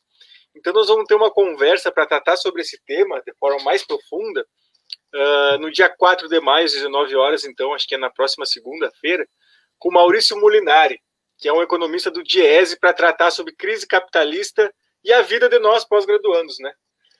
Logo depois, na próxima quarta-feira, então, já no dia 6, vai ter a participação importante do professor Girard Monrad, da CEDUFSM, aqui do FSM, da seção sindical. Então, é um importante momento para a gente entender também da análise do sindicato dos professores para esse momento de quarentena, para a organização dos professores, do ponto de vista do que se vem pela frente e o que está acontecendo nessa universidade, com a CEDUFSM, então, no dia 6. Mas, no geral, pessoal, fica o agradecimento para quem esteve aqui até o momento, para a professora Angélica, que se disponibilizou a estar conosco. O convite para a volta está já definido, tá? Aqui está reservado já esse momento, vamos voltar a falar. E essa live vai estar logo no YouTube também, né? Professora? Olha, quero agradecer muitíssimo o Marcelo, o Marcos, a Marcela, as duas intérpretes, né?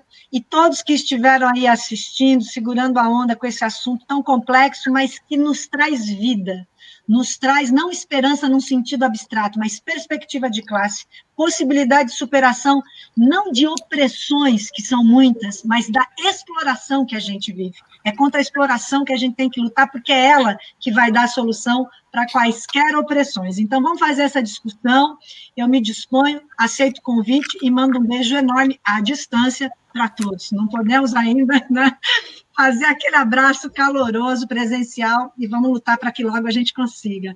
Super obrigado para vocês da PG e todos aí. Então é isso aí, pessoal. Boa noite. Obrigado pela participação. Nos vemos na segunda-feira, então, dia 4.